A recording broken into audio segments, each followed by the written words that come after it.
Students, आज हम अपना chapter 4 industrial development of Punjab start करने जा रहे हैं। इससे पहले हम अपने 3 चैप्टर कंप्लीट कर चुके हैं पार्ट सी में। फर्स्ट चैप्टर हमारा था पंजाब के बारे में था, फिर physical resources of Punjab, man power resources of Punjab. Third chapter था हमारा एग्रीकल्चर डेवलपमेंट ऑफ पंजाब। अब हमारा फोर्थ चैप्टर है इंडस्ट्रियल डेवलपमेंट ऑफ पंजाब। तो इस चैप्टर में हम क्या पढ़ेंगे? इम्पॉर्टेंस ऑफ इंडस्ट्रियलाइजेशन, कि इंडस्ट्रियलाइजेशन क्यों ज़रूरी है, structure of industrialisation in Punjab, की जो इंडस्ट्री है उसका क्या स्ट्रक्चर है पंजाब में। Reasons for small number of industries in Punjab, क्या रीज़न है कि जो पंजाब है उसमें जो इंडस्ट्रीज़ की जो नंबर है वो इतना कम है। Extent and nature of industrialisation in Punjab, किस तरह का नेचर है इंडस्ट्रियलाइजेशन का पंजाब में, ठीक है। इसके अलावा इंडस्ट्रीज़ को बढ़ाने के लिए गवर्नमेंट ने क्या क्या एफर्ट किए हैं उसके बारे में भी पढ़ेंगे, जैसे industrial policy 1996, industrial policy 2003, industrial policy 2009, ठीक है। और उसके बाद हम ये पढ़ेंगे कि जो गवर्नमेंट है पंजाब गवर्नमेंट उसने क्या किया है ताकि हम जो है इंडस्ट्री को बढ़ा सकें, ठीक है बेटा। तो ये जो अब मैंने अभी आपको बताया इस पूरे चैप्टर में हम क्या करेंगे, पढ़ेंगे कि इंडस्ट्रियलाइजेशन का क्या यूज़ है हमारी लाइफ में, क्यों ये ज़रूरी है, और जो पंजाब सरकार है वो इंडस्ट्रीज़ को बढ़ाने के लिए क्या क्या एफ़र्ट्स कर रही है, ठीक है।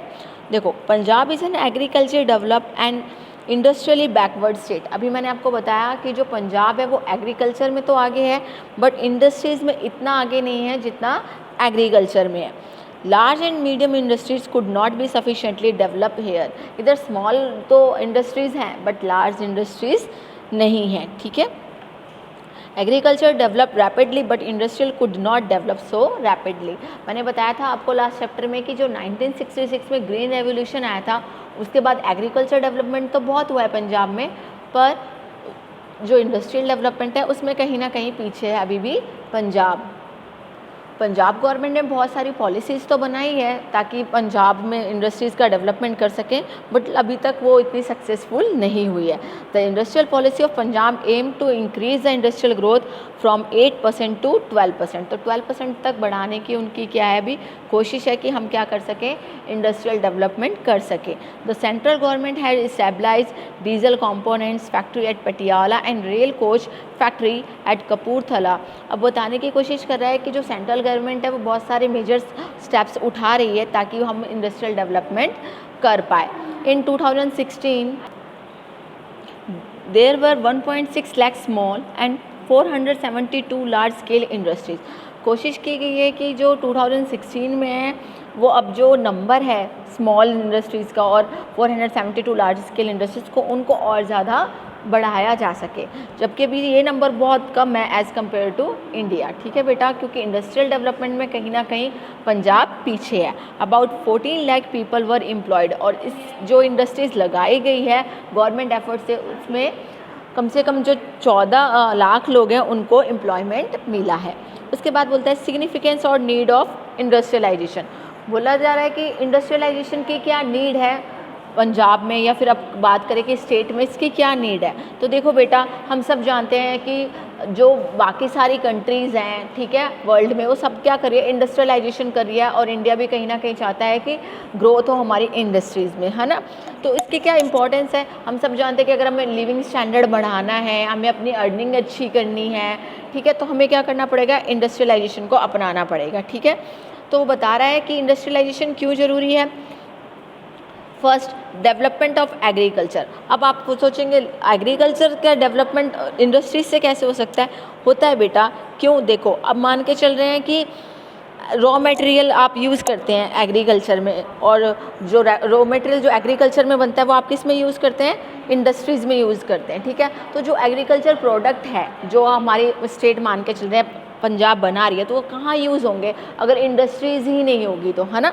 तो जो रॉ मटेरियल होता है जो एग्रीकल्चर में हम प्रोडक्शन करते हैं उसका यूज़ किस में हो सके ताकि इंडस्ट्रीज़ में उसका यूज़ हो सके। तो देखो, development of industry will increase the demand for raw material produce in agriculture sector such as cotton, sugarcane etcetera. हम सब जानते हैं कि जो एग्रीकल्चर का रॉ मटेरियल है वो कहीं ना कहीं कहाँ यूज़ होता है, इंडस्ट्रीज़ में यूज़ होता है ना, जैसे कॉटन से कपड़े बनते हैं, ठीक है, शुगर केन से आप जैगरी बनाते हैं, बहुत सारी चीज़ें बनाते हैं, मेडिसिन भी बनाते हैं, बहुत कुछ में यूज़ होता है।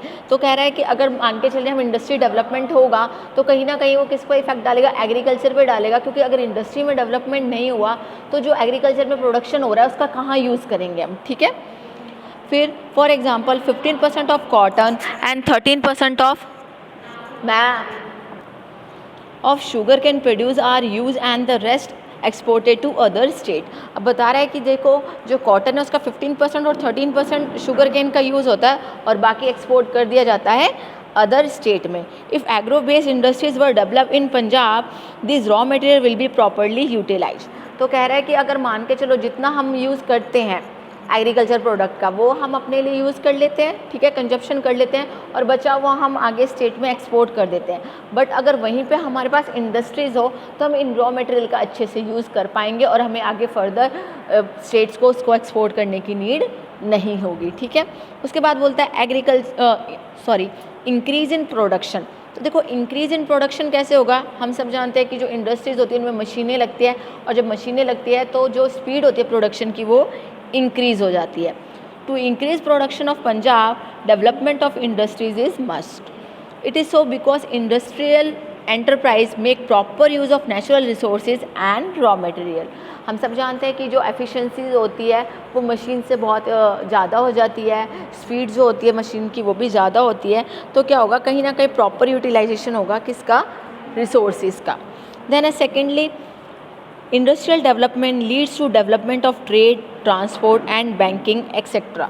तो देखो कहीं ना कहीं जो इंडस्ट्रियल डेवलपमेंट है वो हमारे ट्रेड को इफेक्ट करता है, ठीक है, ट्रांसपोर्टेशन में भी यूज़ होता है एंड बैंकिंग एक्सेट्रा। इन सबको कहीं ना कहीं डायरेक्टली कौन इफेक्ट करता है, इंडस्ट्रियल डेवलपमेंट। क्योंकि देखो अगर इंडस्ट्रियल डेवलपमेंट अच्छा है तो हम ट्रेड कर पाएंगे, ठीक है, ट्रांसपोर्टेशन यूज़ होगा एक माल को एक जगह से दूसरी जगह पहुंचाने के लिए, प्रोड्यूसर से कस्टमर तक पहुंचाने के लिए, ठीक है। And thirdly per capita production in industry is more than agriculture. हम सब जानते हैं कि जो इंडस्ट्रीज़ होती है उनका कहीं ना कहीं जो प्रोडक्शन होता है एज़ कम्पेयर टू एग्रीकल्चर वो ज़्यादा होता है। Increase in government income. देखो गवर्नमेंट इनकम कैसे बढ़ेगी, जब न्यू जो इंडस्ट्रीज़ है वो स्टेबलाइज की जाएगी तो ऑब्वियस सी बात है कहीं ना कहीं इससे क्या होगा, जो लोगों की है वो इनकम बढ़ेगी और जब लोगों की इनकम बढ़ेगी तो जो टैक्स की फॉर्म में है वो क्या होगा, गवर्नमेंट को उससे पैसा मिलेगा, ठीक है। तो scope of business will increase. अगर मान के चल रहे हैं कि हम बिज़नेस का स्कोप बढ़ेगा तो लोगों की इनकम बढ़ेगी, सेल बढ़ेगी और जब इनकम और सेल बढ़ेगी तो सेल टैक्स और इनकम टैक्स के रूप में रेवेन्यू आएगा किसके पास, गवर्नमेंट के पास, ठीक है। तो economic condition of the people will improve and they will pay more tax. और जो टैक्स होता है वो क्या होता है, वो गवर्नमेंट की इनकम होती है। Increase in employment. तो देखो बेटा अगर इंडस्ट्रीज ज़्यादा लगेगी तो जाहिर सी बात है लोग एम्प्लॉयड होंगे और जब लोग एम्प्लॉयड होंगे तो उनके हाथ में क्या होगा, अगर पैसा होगा तो वो खर्च करेंगे और फिर लिविंग स्टैंडर्ड इंक्रीज़ होगा। तो वही बात कहने की कह रहा है कि जो इंडस्ट्रीज़ के लगने से क्या होगा, जो एम्प्लॉयमेंट है लोगों को वो इंक्रीज़ होगी, ठीक है। Development of industries will reduce urban unemployment and rural disguise unemployment. As a result of this employment position will improve and Punjab will go forward with full employment. तो कहीं ना कहीं लोगों को काम मिलेगा और इससे जो हमारे अनएम्प्लॉयमेंट का रेट है वो कम भी होगा। देन उसके बाद बोलता है development of large scale industries. देखो development of large scale industry, अगर स्मॉल स्केल इंडस्ट्रीज़ में अगर लोगों को बेनिफिट होता दिख रहा है तो धीरे धीरे क्या करेंगे, वो लार्ज स्केल इंडस्ट्रीज़ भी लगाएंगे ताकि क्या कर सके, वो अपने जो अर्निंग कैपेसिटी है उसको बढ़ा सकें। तो large and medium scale industries are needed in Punjab. हम सब जानते हैं कि अभी हमने पढ़ा था कि जो पंजाब है उसमें 1.6 लाख स्मॉल इंडस्ट्रीज़ हैं, ठीक है, बट जो लार्ज स्केल इंडस्ट्री की बात करें वो सिर्फ 472 है। तो कंपैरिजन करें तो बहुत कम है स्मॉल स्केल इंडस्ट्रीज़ के मुकाबले लार्ज स्केल इंडस्ट्री। तो कहीं ना कहीं हमें क्या चाहिए, लार्ज स्केल इंडस्ट्रीज़ स्टेबलाइज करनी ही चाहिए। As a result of industrialization these industries will be develop in Punjab and income of people will increase and small industry will serve and ancillaries to large industry. तो जो small scale industries है अगर वो raw material बनाए तो कहीं ना कहीं कहाँ यूज़ हो पाएगा, लार्ज स्केल इंडस्ट्रीज़ में यूज़ हो पाएगा। 6 पॉइंट देखो, 6 पॉइंट है बैलेंस ग्रोथ। देखो बैलेंस ग्रोथ की बात कर रहा है कि सिर्फ इंडस्ट्रियल डेवलपमेंट करे कोई जो स्टेट है, या सिर्फ एग्रीकल्चर डेवलपमेंट करे तो वो बैलेंस नहीं होता, इम्बैलेंस हो जाता है। तो बैलेंस ग्रोथ के लिए दोनों चीज़ें ज़रूरी है, ठीक है। क्या एग्रीकल्चर भी होना चाहिए और इंडस्ट्रीज़ में भी ग्रोथ होनी चाहिए। तो Punjab economy is unbalance because maximum population and capital R employed in agriculture, ठीक है। किससे मिलती है? सिर्फ एग्रीकल्चर से। In total income of Punjab agriculture contribute about 26%, in industries 20%। तो देखो बेटा एग्रीकल्चर कहीं ना कहीं ज़्यादा कंट्रीब्यूट करती है as compare to industries. In 2011-12 growth rate of industries was 5.8%। तो बता रहा है कि जो ग्रोथ रेट है पंजाब में इंडस्ट्रीज़ की वो अभी भी बहुत कम है, ठीक है, और एग्रीकल्चर की ज़्यादा है एज़ कम्पेयर टू इंडस्ट्रीज़। उसके बाद बोलता है less pressure of population on agriculture. तो देखो हम सब जानते हैं कि लोग जो है वो सिर्फ एग्रीकल्चर पे ही डिपेंड है। पंजाब में मोस्टली जो पीपल है वो किस पे डिपेंड है? एग्रीकल्चर पे डिपेंड है। तो कहीं ना कहीं बर्डन है एग्रीकल्चर पे, क्योंकि सारे लोग किस पे डिपेंड हो रखे हैं? एग्रीकल्चर पे। अगर हम इसको शिफ्ट कर दें बर्डन को कि कुछ लोग इंडस्ट्रीज़ में भी अपना जो कह रहे हैं कंट्रीब्यूशन करें ताकि वो अपनी सेल बढ़ाए, तो कहीं ना कहीं बर्डन कम हो जाएगा एग्रीकल्चर पे, ठीक है। So about 60% of Punjab population depend on agriculture, जो कि एक बहुत बड़ा अमाउंट है 60%, ठीक है। As a result of it net area sown पर एग्रीकल्चर लेबरर वाज 1.79 हेक्टेयर, ठीक है, जो कब था? सिर्फ 1965-66 में था, has come down to 1.28 hectare in 2011। तो इंडस्ट्रीज़ को बढ़ाने की कोशिश की गई है कि जो प्रेशर हमारा एग्रीकल्चर पर 1.79 हेक्टेयर था वो अब घट के कितना हो चुका है? 2011 में 1.28 हेक्टेयर तक हो चुका है। तो ये किसकी वजह से हुआ है? इंडस्ट्रियल डेवलपमेंट की वजह से ही हुआ है। तो development of industries will reduce the pressure of population on land. कहीं ना कहीं उसने क्या किया है? जो बर्डन था एग्रीकल्चर पे उसको कम किया है। किसने? इंडस्ट्रीज़ ने। So average size of holding will increase and improve method of cultivation will be employed. इससे क्या हुआ है कि कल्टीवेशन मेथड भी यूज़ किए गए हैं कि लोग एक ही क्रॉप्स ना लगा के एक से ज़्यादा क्रॉप्स लगाएं, ठीक है। फिर 8 पॉइंट आता है increase in standard of living. ये बहुत ही ईजी पॉइंट है कि जाहिर सी बात है अगर लोगों के हाथ में पैसा होगा, इनकम होगी, तो जो इनका लिविंग स्टाइल जो है वो चेंज होगा और जो स्टैंडर्ड ऑफ लिविंग है वो कहीं ना कहीं इंक्रीज़ होगा, ठीक है। देन 9th है इंक्रीज इन फॉरेन ट्रेड। तो हम सब जानते हैं कि जो फॉरेन ट्रेड होता है उसमें हम मोस्टली क्या होता है? इंडस्ट्रियल गुड्स जो होते हैं वो ही हम एक्सपोर्ट और इंपोर्ट करते हैं, ठीक है। एग्रीकल्चर प्रोडक्ट भी करते हैं बट मोस्टली कंट्रीज़ में क्या होता है? Industrial product. तो अगर हम इंडस्ट्रीज़ लगाएंगे और कहीं ना कहीं उसमें हम ग्रोथ करेंगे तो वो हमारे फॉरेन ट्रेड को भी बढ़ाएगा। तो with the development of industries many types of goods are manufactured in large quantities and low cost. क्योंकि इंडस्ट्रीज़ में क्या होता है कि हम जो प्रोडक्ट बनाते हैं कोशिश करते हैं कि वो लो कॉस्ट रेट पे ही बने। Because of low cost such goods can easily be sold in international market. तो हम उसको इंटरनेशनल मार्केट में सेल कर सकते हैं, जिससे क्या बढ़ेगा हमारा?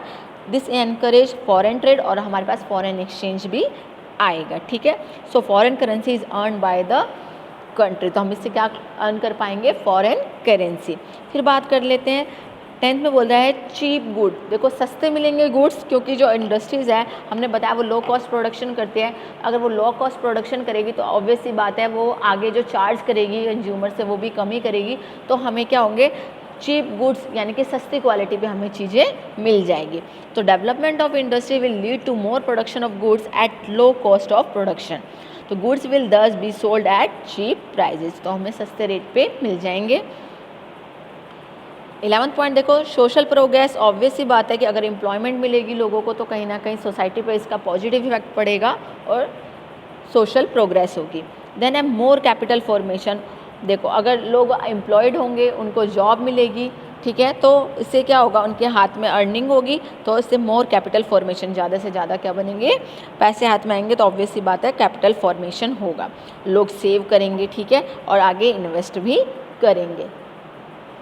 आगे हम बात करें स्ट्रक्चर ऑफ इंडस्ट्रीज़ के बारे में। तो structure of industries in Punjab में हम जानते हैं कि जो स्मॉल इंडस्ट्रीज़ हैं वो तो बहुत ज़्यादा है ना, बट मीडियम और जो लार्ज स्केल इंडस्ट्रीज़ है वो कम है as compare to small scale industry, ठीक है।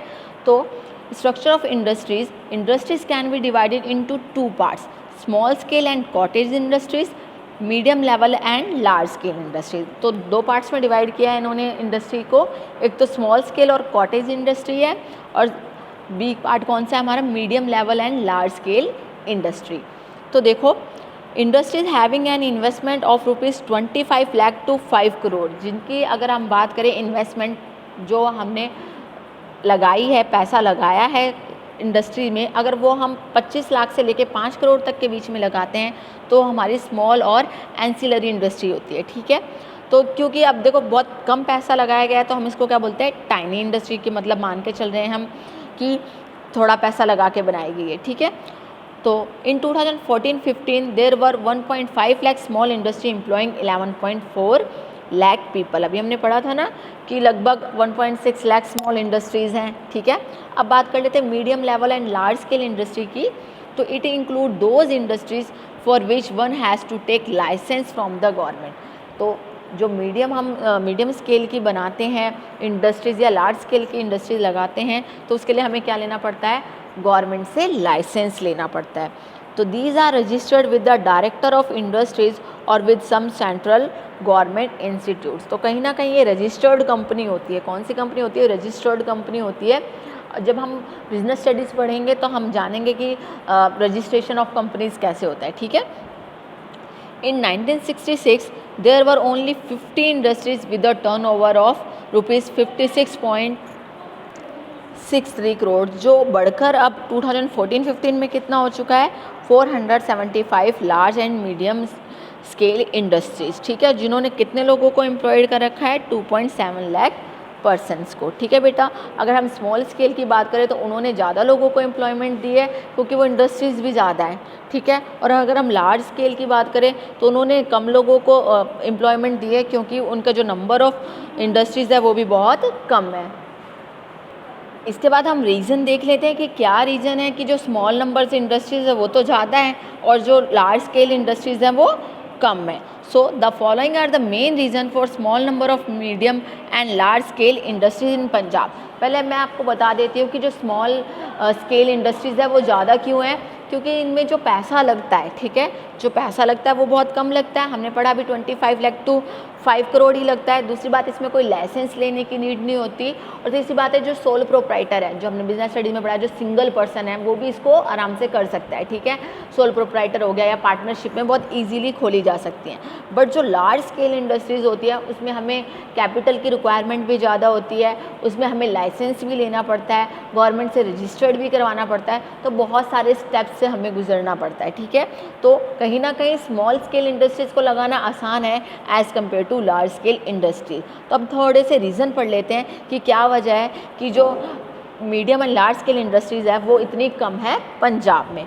First, as Punjab is a border state so people do not like to invest their capital here. मैंने अभी आपको बताया कि पैसा ज़्यादा लगाना पड़ता है लार्ज स्केल इंडस्ट्री में। ठीक है, तो जब पैसा ज़्यादा लगाना पड़ता है तो रिस्क भी ज़्यादा होता है ना। हम पढ़ चुके बिजनेस स्टडीज़ में कि मोर मनी, अगर हम मोर कैपिटल लगा रहे हैं तो मोर रिस्क है क्योंकि पैसा डूबने का डर रहता है। ठीक है, तो जो पंजाब है वो बॉर्डर स्टेट है, पता नहीं कब हमला हो जाए, पता नहीं कब हर चीज़ बंद करनी पड़ जाए, तो लोग इन्वेस्ट ही नहीं करना चाहते वहाँ पर क्योंकि उन्हें रिस्क है कि कहीं हमारी कैपिटल डूब ना जाए। Second, there are no ports in Punjab so import and export with foreign country is not possible. तो देखो, जो पोर्ट की बात करें हैं, जो बंदरगाह की बात करें कि जो शिप वगैरह से, शिपिंग से हम बहुत ज़्यादा क्या करते हैं, फॉरेन ट्रेड करते हैं, जबकि पंजाब में कोई भी शिप के लिए, कोई भी शिपिंग के लिए कोई भी पोर्ट अवेलेबल नहीं है। तो ऑब्वियसली बात है यहाँ पर जो एक्सपोर्ट करना पड़ा फॉरेन कंट्री में वो बहुत मुश्किल हो जाएगा, है ना। क्योंकि क्या, अगर आपको एक्सपोर्ट करना है तो पहले आपको किसी और स्टेट में जाना पड़ेगा, फिर वहाँ पर अगर पोर्ट होगा तो उसकी मदद से आप आगे एक्सपोर्ट कर पाएंगे। ठीक है, तो जब पोर्ट ही अवेलेबल नहीं है तो ऑब्वियसली बात है फॉरेन एक्सपोर्ट होना बहुत मुश्किल है। तो लोग पैसा क्यों लगाएंगे, क्योंकि अगर फॉरेन में अगर हम एक्सपोर्ट करते हैं तो ऑब्वियसली बात है हमें प्रॉफिट होता है। Minerals are totally absent in Punjab, ये हम पढ़ चुके हैं फिजिकल रिसोर्सेज ऑफ पंजाब में कि हमारे पास जो एग्रीकल्चर है वो तो बहुत ज़्यादा है बट जो मिनरल्स है वो बहुत ही कम है। कहने के बराबर है कि ना के बराबर ही फिजिकल रिसोर्सेज अवेलेबल है, मिनरल्स अवेलेबल है पंजाब में। Even government of India did not take much interest in this cause. देखो, गवर्नमेंट ऑफ पंजाब की बात करें तो हम सब जानते हैं कि वो मोस्टली किस पे डिपेंड है, एग्रीकल्चर पे डिपेंड है। और गवर्नमेंट ऑफ इंडिया भी जानते हैं कि जो पंजाब है वो हमारी एग्रीकल्चर नीड पूरी करता है, तो वो भी ज़्यादा इंटरेस्ट नहीं लेते हैं। ठीक है, अब इसके बारे में बाद कुछ बता रहे हैं कि कौन कौन से ऐसे प्लेस हैं जहाँ पर जो है लार्ज स्केल इंडस्ट्रीज़ लगी हुई है। तो देखो, लुधियाना में, अमृतसर में, जलंधर में, पटियाला में, बटियाला में, गोविंदगढ़ में, गोराया में और करतारपुर में कुछ हमारी लार्ज और मीडियम स्केल इंडस्ट्रीज़ लगी हुई हैं। जो पंजाब है वहाँ पर जो जलंधर है, ठीक है बेटा, जो जलंधर है और जो लुधियाना है, यहाँ पर मोस्टली क्या होते हैं, स्पोर्ट्स गुड्स बनते हैं। ठीक है, क्या बनते हैं, स्पोर्ट्स गुड। देखो, जलंधर में बनते हैं sports goods, walls and pumps, और जो लुधियाना है वहाँ पे भी बाइसिकल्स वगैरह बनती है जो स्पोर्ट्स पे भी यूज़ हो सकती हैं। सो लुधियाना एंड जलंधर ऐसी डिस्ट्रिक्ट है जहाँ पे क्या होता है कि जो स्पोर्ट्स गुड्स हैं वो मोस्टली ज़्यादा बनते हैं। और जो बटियाला है वहाँ पे सेविंग मशीन्स ज़्यादा बनती हैं, सेविंग मशीन और सुइंग मशीन। ठीक है बेटा, तो आज के लेक्चर में हमने पढ़ा कि जो इंडस्ट्रियल डेवलपमेंट है पंजाब में वो कैसा है। ठीक है, कितनी तरह की हमारे यहाँ पे इंडस्ट्रीज़ है पंजाब में, स्मॉल स्केल है, मीडियम स्केल है, लार्ज स्केल है। इसके बाद इंडस्ट्रीज़ की क्यों नीड है पंजाब में, और स्ट्रक्चर कैसा है इंडस्ट्रीज़ का पंजाब में। तो आई होप कि आपको ये लेक्चर समझ में आया हो और आप इससे अच्छे से नोट्स बना सके। Thank you students.